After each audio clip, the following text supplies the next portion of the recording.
we got some battery problems.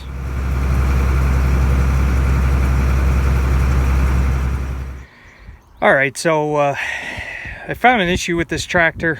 It wasn't charging originally when I got it. The battery would run down. So I figured it was the alternator. I put a new alternator on and a new fan belt and some upgraded wiring here. And it seemed to be working. Now the other day when I was spraying using that foam marker, it's drawing electric off of the battery to run that electric pump on the foam marker. And when I was done spraying, I had the thing shut off and then it wouldn't restart. So I didn't really dig into it yet. I did jump start it with that jump pack that I had gotten for Christmas last year. It was enough to get it going, and I got it up here, and right now we're just charging the battery up. I have to dig into this and see if it's going to be a reoccurring problem, but that was a brand new alternator, so I don't know why all of a sudden now it's not charging. This engine will, I'm pretty sure, will run without any type of electric battery or anything like that. It's all mechanical. There's no electronics to make this engine run. Kind of like the old crank start Farmalls. Basically, you just need the electric to get it started. So, and it doesn't take much juice to get it going either. That little jump pack that used to jump start lawnmowers got this started. So we're charging up here now, and maybe we'll do some diagnosing in a little bit.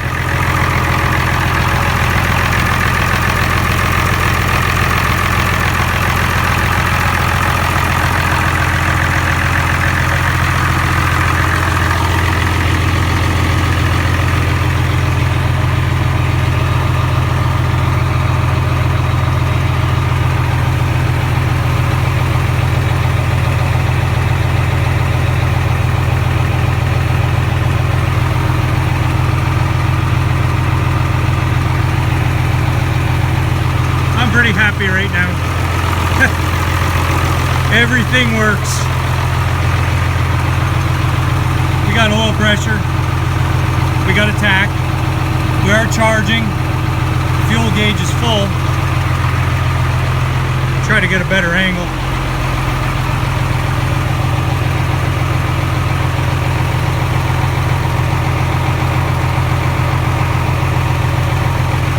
Started it with the glow plugs. Now we can put all the tin work back on. 560 should be done. I'm happy today. Alright, so after complaining and carrying on getting these 3-point arms off of the 685 here, you will notice that I have put them back on. So you might be wondering why I'd go through all the trouble to take them off, just to go and put them back on. I'll explain here in just a minute. Alright, so this is why I put the 3-point hitch back on. This little Demco 50-gallon 3-point hitch sprayer that I have, I did cover this probably real early on when I was on YouTube. I keep it around. I'll put it this way. I was seriously considering trading this for the Crop Care version. The Crop Care makes a 60-gallon 3-point hitch. You can get it with the roller pump or the electric pump. I'd probably go with the roller pump just because I have so many of them. I probably have 4 or 5 of them laying around. And if they ever go bad, I just change roller pumps. So, but the Crop Care has the boom on the back. And it makes a real nice spot sprayer. It also has the gun and the wand. Still might do that, still thinking about that. This little sprayer, basically I got for nothing. There was nothing with it. I had to put it all together. It was basically just the tank and the frame. So it doesn't currently have a boom on it. I could put one on. There is a supply hose back. And you could probably somehow use this frame on the back to make just a small boom for spot spraying.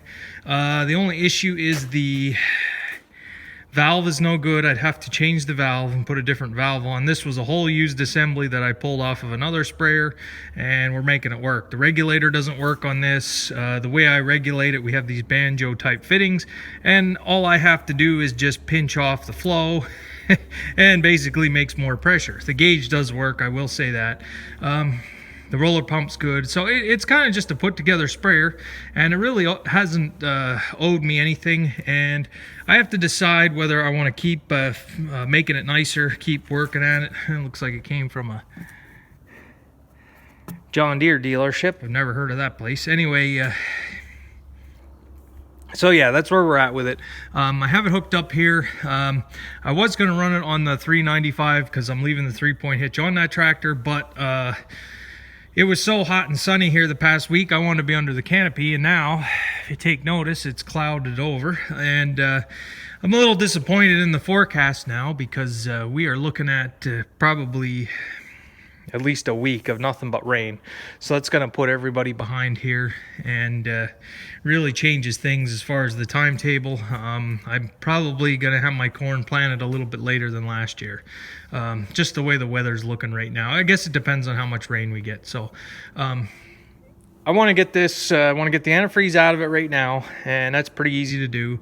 Once the antifreeze is out of it, I want to get water in it and run it, make sure it still works from last year, and I'm going to go do some spot spraying. This may seem like a, hold on here. All right, phone's ringing off the hook today. Anyway, this may seem like an extra step. This may seem unnecessary for me to have to go out with this little sprayer, and basically what I do is anywhere I missed with the 500-gallon sprayer, anywhere there's real green patches, or if the herbicide didn't take care of what was there, I come through with this and I basically just use the hand wand. It's kind of a real nice, enjoyable thing to do, is just drive around on the tractor, and you have the wand out the side and you just drive slow and you just do some spot spraying. And I also do around the very edges of the fields because I like a barrier between the grass and the crop. Just a nice herbicide barrier, because grasses and weeds just tend to keep working themselves into the field. And I'm not very accurate with this little sprayer back here. with that sprayer, even with the foam, I try to stay away from the grassy areas because it just seems like I'm always going into those spots and killing grass. And I don't know, it is what it is. It may be an extra step. It is something I do here. I always did it this way, even at the other farm. I'd go back after I was done with my first spray. I'd come back with this and do some touch-up work. So I don't know. I don't know if it's worthwhile. You can see we got a roller pump on here. I gotta get this out of the way. And it's just chained to the drawbar so it doesn't spin. And it's a real nice spray. I can get pretty much pressure out of this little sprayer. That roller pump makes good pressure. And like I say, no regulator, but all I do is just pinch the flow off here. And the more you pinch the flow off, the more pressure you get. So it's kind of a simple easy sprayer that doesn't really owe me anything. So there are places where it needs touch up, is basically what I'm saying. And instead of hooking that thing back up and filling it with water and driving all over the place, that thing, this is how I do it. So might be an extra step, might be a waste of time and fuel and resources, but it's something I enjoy doing. And it really makes a difference to have that nice clean line between field to field. So, hey, like I say, it is what it is. So, all right, I'm going to get working at this and see how much further I can get done today. Okay, I got to quit working on this thing. I'm getting everything buttoned up, putting the sheet metal on, and I'm getting frustrated with it because it's not perfect, or it's just not 100% perfect, but I got to get over that. If I wanted it to be perfect, I should have thought of that when I was restoring it right from the start. So this is it. I think there's only one thing I want to do to this yet. Some people are probably getting sick of these videos on the 560. I know I've really done a lot of videos on this tractor, and basically the only reason for that is I have done a lot of work to this tractor. So as I'm doing stuff, I'm making videos on it. So all I want to do yet is change the hydraulic fluid again, just because there was a little bit of moisture in. I don't have any more hydraulic fluid here. I got to get some. It was a rough year for hydraulic fluid trying to flush out the 395, so I have none left. So I'm going to have to get some. This takes about 15 gallon, and we'll get it flushed again, and we should be perfect. It has new engine oil in, has new antifreeze in. From start to finish, I'm pretty well gone over everything, every issue that it had. So it's about a year later, not quite a year. I don't quite have this a year. I think I got this in June of 2017, so we're in May 2018, but it's done now. I'm satisfied with it. It's going to be a very functional tractor now. I haven't seen any other issues that it has. The power steering works. Now the brakes work. I put new brakes on it. I adjusted the clutch and the TA. The PTO works. The throttle's okay. I put a new steering wheel on. The old steering wheel was rotted off. The engine sounds good. It have good oil pressure. It does smoke, so it's a good thing. It's the diesel smoke, not the burning oil smoke. The fast hitch works. I got new front tires on it, new tubes in the tires, greased it. I got a weight bracket for it. We got new fuel filters put on, new voltage regulator, new key switch, all new gauges in the dash, LED light upgrade, top and bottom, and well, the 3 radiator hoses are changed. The fan belts are changed. We put the canopy on to stay out of the sun. We put a substitute seat on, which I am going to get a seat someday. So you guys get the picture. Battery cables, wires here or there. It's been a it's been something I've been working at all the time, and mechanically now I think we're pretty good. I just have to take a step back from it. I'm too close to it. I'm seeing every little fingerprint and scuff mark, but it's a farm tractor. It's going to get that stuff. And looking at it now, the exhaust stack is crooked, so that's going to bother me. I'm going to have to play with that a little bit. But anyway, you guys get the point here. We're finished pretty well. All the major issues that it had are addressed. Like I say, now we have all functioning gauges. All the gauges work. Everything is functional up here. The only modification I made to this dash is it has another switch where the cigarette lighter used to be. I have no use for a cigarette lighter, and I don't really want one in a tractor. So that hole where the cigarette lighter was, I had put a switch in there for the lights. That old light switch isn't working right, and I was going to get a new switch, okay? For the guys that want everything original and like to see things original, here's the problem with that switch. All right, that's the rotary switch. You have bright, dim, and your rear lights. Okay, with these LEDs, and I found out on the Farmall Super C when I put them on, there is no bright and dim for LEDs.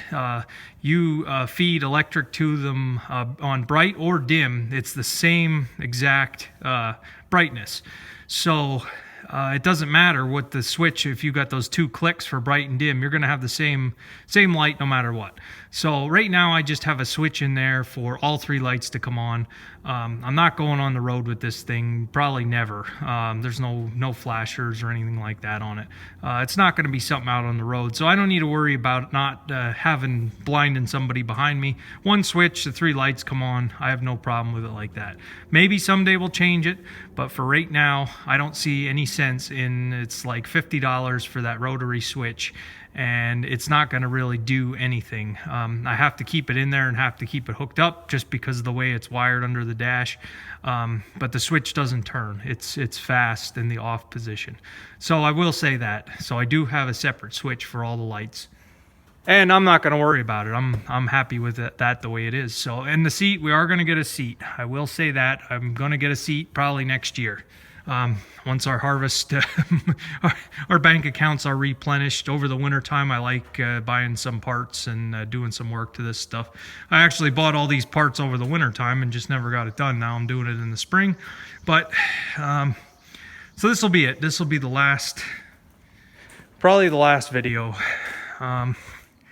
for a while, unless I have some other issues. Any other issues with it, we'll address as they come up. So it's back together and no leaks, and that's really something to have a tractor from the 60s that old that doesn't have any oil dripping underneath it. So I'm kind of happy that I did what I did to it.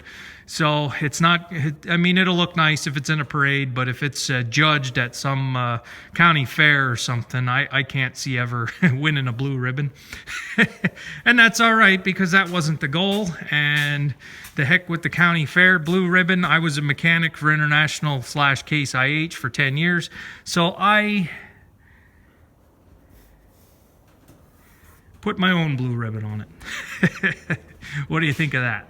All right, so I'm kind of frustrated with fighting with that hood and everything, and I'm going to blow off some steam. I have some groundhog holes out here. I think they're old ones. I'm going to take the loader out and just push them shut before we get 2 weeks worth of rain here. So, all right, guys, I'll end the video there. This video was kind of a little bit of everything, but that's how it's going to be here in the spring, I think. So thanks for watching.